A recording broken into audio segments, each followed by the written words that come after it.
E se o Brasil tivesse sido colonizado pelos holandeses? E se a história do Brasil tivesse tomado um rumo completamente diferente? Imagine acordar em um Brasil onde o português não é a língua dominante, onde canais cortam centros históricos de cidades, onde moinhos de vento se erguem como símbolos nacionais, onde a tolerância, o comércio e o poder marítimo moldaram a base de uma nação inteira. Isso não é pura fantasia. Em um momento da história, isso quase aconteceu. E se o Brasil tivesse sido colonizado pelos holandeses em vez dos portugueses? Essa única questão abre a porta para uma versão radicalmente diferente do Brasil, uma que desafia tudo o que pensamos saber sobre sua cultura, economia, religião e lugar no mundo. No século XVII, os holandeses não eram apenas comerciantes. Eles foram uma das potências marítimas e comerciais mais avançadas da Terra. Por meio da Companhia Holandesa das Índias Ocidentais, eles controlavam rotas comerciais globais, sistemas financeiros e alguns dos centros urbanos mais inovadores da época. E por um breve momento, eles controlaram parte do Brasil. Entre 1630 e 1654, os holandeses governaram grandes partes do nordeste do Brasil, incluindo Pernambuco, sob a liderança de Johan Maurits de Nassau. Durante esse período, Recife, então conhecida como Mauritsstad, tornou-se um centro de ciência, tolerância religiosa, planejamento urbano e experimentação econômica. Isso nos leva a uma pergunta essencial. Se os holandeses tivessem permanecido, quão diferente seria o Brasil hoje? Para entender isso, precisamos primeiro entender como a colonização holandesa diferia do domínio português. Enquanto Portugal focava fortemente na extração, açúcar, ouro e mais tarde café, os holandeses abordaram as colônias principalmente como investimentos comerciais. Eles construíram infraestrutura para apoiar o comércio, incentivaram a imigração e permitiram um grau surpreendente de liberdade religiosa. Sob o domínio holandês, católicos, protestantes, judeus e até crenças indígenas eram tolerados a um grau inimaginável nos territórios controlados pelos portugueses. Essa tolerância sozinha poderia ter remodelado o tecido social do Brasil. Imagine um Brasil onde o pluralismo religioso estivesse enraizado desde o início, onde a troca intelectual floresceu antes, onde a censura era mais fraca e a investigação científica era incentivada. Agora imagine a educação. Os holandeses valorizavam a cartografia, a engenharia, a medicina e a ciência. No Brasil holandês, artistas, cientistas e estudiosos foram convidados a documentar a terra, seu povo, suas plantas e animais. Se esse modelo tivesse se expandido por todo o território, o Brasil poderia ter desenvolvido universidades e instituições de pesquisa séculos antes do que fez. Um Brasil onde o conhecimento se tornou um pilar da identidade nacional, não apenas recursos brutos. Mas a colonização nunca é neutra. Os holandeses ainda eram colonizadores. Eles dependiam de escravidão. Eles exploravam terras e mão de obra. Eles serviam a interesses econômicos, não a ideais humanitários. Então a questão não é se a colonização holandesa teria sido boa. A verdadeira questão é: teria sido diferente o suficiente para mudar o destino do Brasil? Considere a língua. Se os holandeses tivessem dominado o Brasil, o português poderia ter se tornado uma língua regional ou desaparecido completamente. O holandês poderia ter se tornado a língua oficial, talvez misturado com influências indígenas e africanas. O holandês brasileiro pode existir hoje como um ramo linguístico único, muito parecido com o afrikaner em África do Sul. Agora pense nas cidades. O planejamento urbano holandês enfatizava canais, saneamento, portos e eficiência comercial. Cidades brasileiras poderiam ter crescido mais horizontalmente, com melhor drenagem, infraestrutura organizada e conexões mais fortes com rotas comerciais globais. Recife poderia ter se tornado a Amsterdã dos trópicos. E quanto à política? Os Países Baixos desenvolveram formas iniciais de governo republicano e forte influência mercantil sobre a monarquia absoluta. Um Brasil holandês poderia ter avançado mais cedo para o poder descentralizado, governança local mais forte e uma cultura de negociação em vez de hierarquia rígida. Isso poderia ter reduzido a concentração de poder que mais tarde definiu a política brasileira. E ainda assim, a tensão permanece. As populações indígenas teriam se dado melhor sob o domínio holandês? Possivelmente em algumas áreas, pior em outras. A escravidão ainda existiria, conflitos ainda aconteceriam, mas a assimilação cultural poderia ter seguido um caminho diferente, menos rígido, mais transacional. Agora imagine o Brasil entrando no mundo moderno, um país moldado pelo comércio em vez de extração, pelos portos em vez de plantações, por comércio e não por monarquia. O Brasil poderia ter se industrializado antes, poderia ter se tornado uma potência marítima, poderia ter se integrado mais rapidamente aos mercados globais. Essas possibilidades nos forçam a confrontar uma verdade mais profunda. A colonização não muda apenas quem governa, ela muda a forma como uma sociedade pensa. E os holandeses pensavam diferente. Eles valorizavam o pragmatismo, o lucro, a inovação e a tolerância, não por bondade, mas porque funcionava. Essa mentalidade sozinha já poderia ter mudado a trajetória do Brasil. Mas a história escolheu outro caminho. Portugal venceu, o Brasil holandês acabou, e o Brasil que conhecemos hoje foi moldado em conformidade. Ainda assim, a pergunta permanece: quanto do presente do Brasil é resultado da inevitabilidade e quanto é resultado de uma única divergência histórica? Exploraremos como seria um Brasil colonizado pelos holandeses em termos de economia, cultura, relações raciais e influência global, e se poderia ter evitado algumas das dificuldades que o Brasil enfrenta hoje.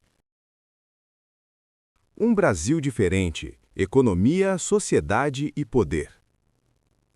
Se os holandeses tivessem conseguido colonizar todo o Brasil, a estrutura interna do país provavelmente teria evoluído de forma fundamentalmente diferente. Não é perfeito, não livre de injustiças, mas moldado por outra lógica. O modelo colonial português era centralizado, extrativo e rígido. O poder fluía da coroa para baixo. A riqueza foi retirada da colônia e concentrada na Europa. A mobilidade social era limitada e as instituições foram projetadas para controlar e não para se desenvolver. O modelo holandês seguia um princípio diferente. Era comercial. Isso levanta uma questão crucial. Como uma sociedade muda quando o lucro depende da estabilidade, do comércio e da cooperação, em vez da pura extração? Sob controle holandês, a economia brasileira provavelmente teria se diversificado muito antes. O açúcar ainda seria importante, mas não seria tudo. Portos comerciais, construção naval, bancos, seguros e logística teriam crescido junto com a agricultura. Os Países Baixos foram a capital financeira do século XVII. Amsterdã foi pioneira nos mercados de ações modernos, nos sistemas de crédito e no investimento internacional. Um Brasil holandês quase certamente teria sido integrado a esses sistemas. Em vez de ser um fornecedor periférico de matérias-primas, o Brasil poderia ter se tornado um nó central nas redes comerciais globais. Isso teria mudado a forma como a riqueza circulava dentro da colônia. Mercadores, artesãos, engenheiros e construtores navais teriam ganhado influência. As cidades cresceriam não apenas como centros administrativos, mas também como motores econômicos. A vida urbana se desenvolveria mais cedo e mais rápido. E com as cidades, vêm ideias, impressoras, jornais, debate científico, discussão política. A tolerância holandesa em relação à diversidade religiosa e intelectual permitiria que pontos de vista concorrentes existissem abertamente. Embora essa tolerância tivesse limites, era muito mais ampla do que qualquer coisa permitida pela Inquisição portuguesa. Um Brasil exposto cedo ao pluralismo poderia ter desenvolvido uma cultura mais forte de debate do que de obediência. Agora considere a escravidão. É aí que a narrativa se torna desconfortável. Os holandeses não se opunham à escravidão. Na verdade, eles estavam profundamente envolvidos no tráfico atlântico de escravizados. Então, nenhuma história alternativa remove esse crime. No entanto, a estrutura em torno da escravidão poderia ter evoluído de forma diferente. Nas colônias holandesas, os escravizados eram frequentemente tratados como ativos econômicos e não como extensões de ideologias religiosas ou raciais. Isso não é uma defesa moral, mas afeta os resultados de longo prazo. As taxas de manumissão às vezes eram mais altas, as estruturas legais eram mais flexíveis. As populações negras livres em regiões controladas pelos holandeses frequentemente tinham maior participação econômica.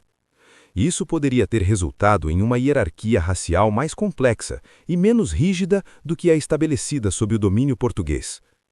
Ainda assim, desigual, ainda violento, mas possivelmente menos estática. Com o tempo, isso pode ter levado a uma mobilidade social mais precoce e uma classe média mais diversa. Agora considere a governança. A República Holandesa não era governada por um monarca absoluto. O poder era distribuído entre províncias, mercadores e conselhos. Se esse sistema tivesse sido exportado para o Brasil, a governança local provavelmente teria sido mais forte. As cidades poderiam ter eleito conselhos antes. A autonomia regional poderia ter limitado a centralização extrema que mais tarde definiu o Brasil. Isso leva a outra pergunta importante. O Brasil teria se tornado independente mais cedo e de uma forma diferente? Sobre o domínio português, a independência chegou tarde e de forma conservadora, preservando muitas estruturas coloniais. Um Brasil holandês poderia ter seguido um caminho mais próximo de repúblicas mercantes ou federações, com a independência surgindo por meio de negociação e não de decreto real. O Brasil poderia ter se tornado uma federação de cidades portuárias poderosas, em vez de um império centralizado único. E culturalmente, a identidade brasileira seria muito diferente. A influência holandesa podia ser vista na arquitetura, no design urbano e até mesmo em hábitos cotidianos. A educação pode enfatizar matemática, engenharia e navegação. O conhecimento prático seria valorizado junto com a tradição. O nacionalismo mítico e emocional dos séculos posteriores poderia ser substituído por uma identidade cívica mais pragmática. Mas isso cria tensão. Uma sociedade construída em torno do comércio e do lucro corre o risco de valorizar a eficiência em vez da empatia. Populações indígenas ainda poderiam ser deslocadas. A natureza ainda poderia ser explorada, de forma mais estratégica. Então a pergunta permanece: um Brasil holandês seria mais sustentável ou simplesmente mais eficiente em explorar? A resposta é incerta. Histórias alternativas não criam heróis. Elas criam trocas. O que é certo é o seguinte: a posição global do Brasil provavelmente seria muito diferente. Em vez de depender historicamente da Europa, o Brasil poderia ter emergido como uma potência atlântica, comercialmente conectada à África, ao Caribe, à América do Norte e à Ásia. Um país moldado por navios e não por plantações, por portos, não por palácios, por contratos, não por coroas. E isso afetaria a forma como brasileiros se veem, menos como súditos de autoridade, mais como participantes em troca. Mas nada disso era garantido. Os holandeses poderiam ter perdido o controle de qualquer forma. Conflitos internos, resistência ou pressão externa poderiam fragmentar a colônia. A história nunca é limpa. Mas esse exercício revela algo essencial. Os alicerces de uma nação importam. Eles moldam instituições, hábitos, expectativas e limites. Agora enfrentaremos a maior questão de todas. Se um Brasil colonizado pelos holandeses seria realmente melhor hoje ou simplesmente diferente? E o que isso nos diz sobre o poder das escolhas históricas em formar o mundo que herdamos? O Brasil seria melhor ou apenas diferente? Neste ponto, chegamos à questão mais difícil de todas. Não é o mais empolgante, não é o mais especulativo, mas a mais honesta. Se o Brasil tivesse sido colonizado pelos holandeses, será que hoje estaria melhor? A resposta instintiva é tentadora. Mais desenvolvimento, instituições mais fortes, capitalismo anterior, maior tolerância. Parece um atalho para a prosperidade. Mas a história não funciona em atalhos. Um Brasil holandês não seria uma utopia. Não estaria livre de desigualdade, exploração ou conflito.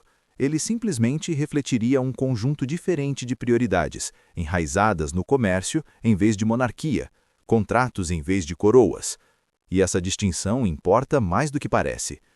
Vamos imaginar um Brasil moderno sob esse legado alternativo. Em vez de uma nação historicamente moldada por um Estado imperial centralizado, o Brasil poderia se assemelhar a uma república comercial federada. Identidades regionais, Recife, Salvador, Rio de Janeiro, Belém, podiam rivalizar o poder do governo federal. A política pode ser menos personalista e mais institucional, menos dependente de homens fortes, mais dependentes de coalizões, conselhos e negociação. A corrupção não desapareceria, mas poderia operar de forma diferente, mais burocrática do que patrimonial, mais transacional do que dinástica. Agora considere a educação.